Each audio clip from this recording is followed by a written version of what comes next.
கிருஷ்ணர் கதையின் தொடர்ச்சியாக கிருஷ்ணர் யமுனையில் அதிகாலையில் குளிக்கும் பெண்களின் பின்னால் செல்வார். ஒரு மரத்தின் மீது அமர்ந்து கொள்வார். கோபியர் தங்கள் ஆடைகளை முழுமையாக களைந்துவிட்டு ஆற்றில் இறங்கி நீராடினார்கள். கோபியர்கள் கரையில் கழற்றி வைத்திருந்த ஆடையை எடுத்து மரப்பொந்தில் ஒளித்து வைத்தார் கிருஷ்ணர். கரைக்கு வந்த கோபியர் ஆடையை காணாமல் தவித்தனர். எப்படி வீட்டுக்கு செல்வது என தவித்த வேளையில் உங்கள் ஆடைகள் என்னிடம் உள்ளன என மரத்தின் மீது இருந்து ஒரு குரல் கேட்டது. கோபியர் நிமிர்ந்து பார்த்தனர். மரத்தின் உச்சியில் அமர்ந்திருந்த கிருஷ்ணரை கண்டு வெட்கப்பட்டனர். கண்ணா, பெண்கள் குளிக்கும் இடத்தில் உனக்கு என்ன வேலை? போதா குறைக்கு எங்கள் ஆடைகளை எல்லாம் கவர்ந்து கொண்டாய். இப்போது நாங்கள் எப்படி மேலே வருவது என்றால் கிருஷ்ணர் கலகலவென சிரித்தபடியே, நானாகவே இங்கு வந்தேன். நீங்கள் என்னை மனதில் நினைத்தீர்கள், என்னை பற்றி பாடினீர்கள், என்னையே அடைய வேண்டுமென மனதார வேண்டினீர்கள். அது எனக்கு கேட்டது, அதனால இங்கு வந்தேன் என்றார்.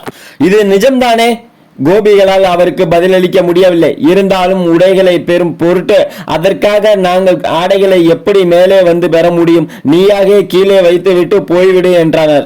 கோபியர்களே, ஒரு பெண் கணவனை தவிர பிறர் முன்னிலையில் ஆடையின்றி இருக்கலாகாது. நீங்கள் என்னை திருமணம் செய்து கொள்ள வேண்டும் என துர்க்கையை வழிபட்டு விரதம் இருந்தீர்கள். உங்கள் கணவனாகிய என் முன்னால் வருவதற்கு என்ன வெட்கம்? வாருங்கள், வந்து பெற்றுக்கொள்ளுங்கள் என்றார். அவர்கள் தயங்கவே, பெண்களே, ஆடையின்றி தண்ணீரில் இறங்குவது குற்றம் என்பதை புரிந்து கொள்ளுங்கள். உங்கள் செயலால் வர்ணன் கோபமடைந்துள்ளான். எனவே நீங்கள் வர்ணனை நினைத்து மனதார வணங்கி இனி இவ்வாறு ஆடையின்றி குளிக்க மாட்டோம் என சொல்லி அவனிடம் மன்னிப்பு கேளுங்கள். பிறகு மேலே வந்து ஆடையை பெற்றுக் கொள்ளுங்கள் என்றார். இப்படி கிருஷ்ணரின் லீலைகள் தொடர்ந்து கொண்டிருக்க நாரத முனிவர் கம்சனை அழிப்பதற்குரிய காலம் நெருங்கிவிட்டதை அறிந்தார். அவர் நேராக கம்சனிடம் சென்றார். கம்சா, சௌக்கியமா இருக்கிறாயா? உன் சௌக்கியம் நீண்டு நீடிக்க வேண்டும் என்ற ஆசையில் நான் இங்கே வந்திருக்கிறேன். ஆனால் நீயோ உன்னை அழிக்க போகும் கிருஷ்ணனும் பலராமனும் பெரியவர்களாக வளர்ந்து விட்டதை அறியாமலே இருக்கிறாய். அவர்களை சீக்கிரம் கொன்றுவிடு, இல்லாவிட்டால் உன் அழிவை யாராலும் தடுக்க இயலாமல் போய்விடும். நீ சுதாரிப்பாக இருக்க வேண்டும் என்பதாலும் உன் மீது நான் அக்கறை கொண்டவன் என்பதாலும் சொல்கிறேன். உன்னை ஏமாற்றிய வாசுதேவரை நந்தகோபனை விட்டுவிடாதே என்றார். கம்சனும் அவரது கருத்தை ஆமோதித்து வேண்டிய ஏற்பாடுகளை உடனடியாக செய்வதாக சொன்னான். நாரதர் தன் கடமை முடிந்த திருப்தியுடன் சென்றார். கம்சன் கிருஷ்ணரை கொள்வதற்குரிய ஏற்பாடுகளை துவங்கினான். சிவசக்தியான கால பைரவிக்கு மிருகபலி கொடுத்தான். சில யாகங்களையும் செய்தான். கிருஷ்ணர் வளர்ந்து கொண்டிருக்கும் யது வம்சத்தை சேர்ந்த அக்ரூரர் என்பவரை அழைத்து, அன்பு நண்பரே, விருந்தாவனத்தில் வசிக்கும் கிருஷ்ணர், பலராமர், வசுதேவர், நந்தகோபர், எனது தங்கை தேவகி, எனது தங்கை உக்கிரசேனன், சித்தப்பா சேவகன் ஆகியோரை கொல்லப் போகிறேன். எனது அரசியல் காரியங்களில் என் தந்தை தலையிடுவதால் அவரையும் கொல்ல வேண்டியுள்ளது. எதிரிகளே இல்லாத நிலை இவ்வுலகை சிரமமின்றி ஆள்வேன். எனக்கு என் மாமனார் ஜாரசந்தன், தொய்விதா என்ற குரங்கு அரசன், சம்பரன், நரகாசுரன், பானகாசுரன் என்ற எனது நண்பர்கள் உதவுவார். நீங்களும் உதவ வேண்டும் என்றான். அக்ரூரர் அவன் சொல்வதை கேட்டு எம்மாதிரியான உதவி என்றார்.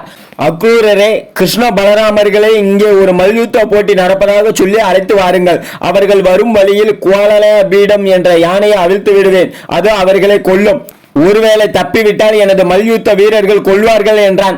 அக்ரூரர் கிருஷ்ணரின் பக்தர். அவருக்கு கம்சன் சொன்னது பிடிக்கவில்லை. இருப்பினும், கம்சனே, உன் நண்பன் என்ற முறையில் சொல்கிறேன். திட்டம் தீட்டுவது மனித அறிவு. அதை வெற்றி பெறச் செய்வோன் இறைவனே. ஒருவேளை இவ்விஷயத்தில் நீ தோற்று போகலாம். நல்லதை சொல்ல வேண்டியது நண்பனின் கடமை என்பதால் சொன்னேன். இருப்பினும் உனக்காக கிருஷ்ணரிடம் சென்று அவரை அழைத்து வருகின்றார் அக்ரூரர். சொன்னபடியே விருந்தாவனம் சென்று கிருஷ்ணரை சந்திக்கும் நாளுக்காக காத்திருந்தார். அவரது பக்தர் என்ற முறையில் கிருஷ்ணரை அருகில் இருந்து தரிசிக்கும் பாக்கியம் கிடைக்கப் போவது பற்றி மகிழ்ந்தார். அதே நேரம் கம்சனின் பிரதிநிதியாக வந்திருப்பதால் கிருஷ்ணர் தன்னை என்ன செய்வாரோ என்ற பயமும் மனதில் எழுந்தது. இருப்பினும் தனது தேரில் சென்று கிருஷ்ணர் இருக்கும் இடத்தை அடைந்தார். பிருந்தாவனத்துக்குள் அக்ரூரரின் ரதம் நுழைந்தது. நான் முன்பு சொன்ன போலதான் இப்பயும் சொல்றேன். அதாவது கிருஷ்ணர் கதையில நிறைய விஷயங்கள் நம்ம வாழ்க்கைக்கு தேவையானதெல்லாம் இருக்கு. அதை மட்டும் நீங்க எடுத்துக்கிட்டு வாழ்க்கையில முன்னேறி வாங்க. அது மட்டும் இல்லாம கிருஷ்ணர் கதையில பக்தி அதிகமா இருக்கும். அது மட்டும் இல்லாம கிருஷ்ணர் இதுல நம்ம மூழ்கி போனோம்னா இன்னும் நல்லா இருக்கும் நம்ம லைஃப், நம்ம குடும்பம் அப்படிங்கிறதோட அடுத்த வீடியோல உங்களை நான் சந்திக்கிறேன். டிடிஜிஎஸ் ஜி கோவிந்தராஜ் ஐயப்பதா யூடியூப் சேனல் பிடிச்சிருந்தா லைக் பண்ணுங்க, ஷேர் பண்ணுங்க, கமெண்ட் பண்ணுங்க. அனைத்து கடவுளும் நமக்கு வேணும் அப்படின்னுங்கிறனால அனைத்து கடவுளையும் கும்பிட்டு நல்லபடியா வாழ்ந்துவாங்க. தேங்க்யூ ஃபார் வாட்சிங்.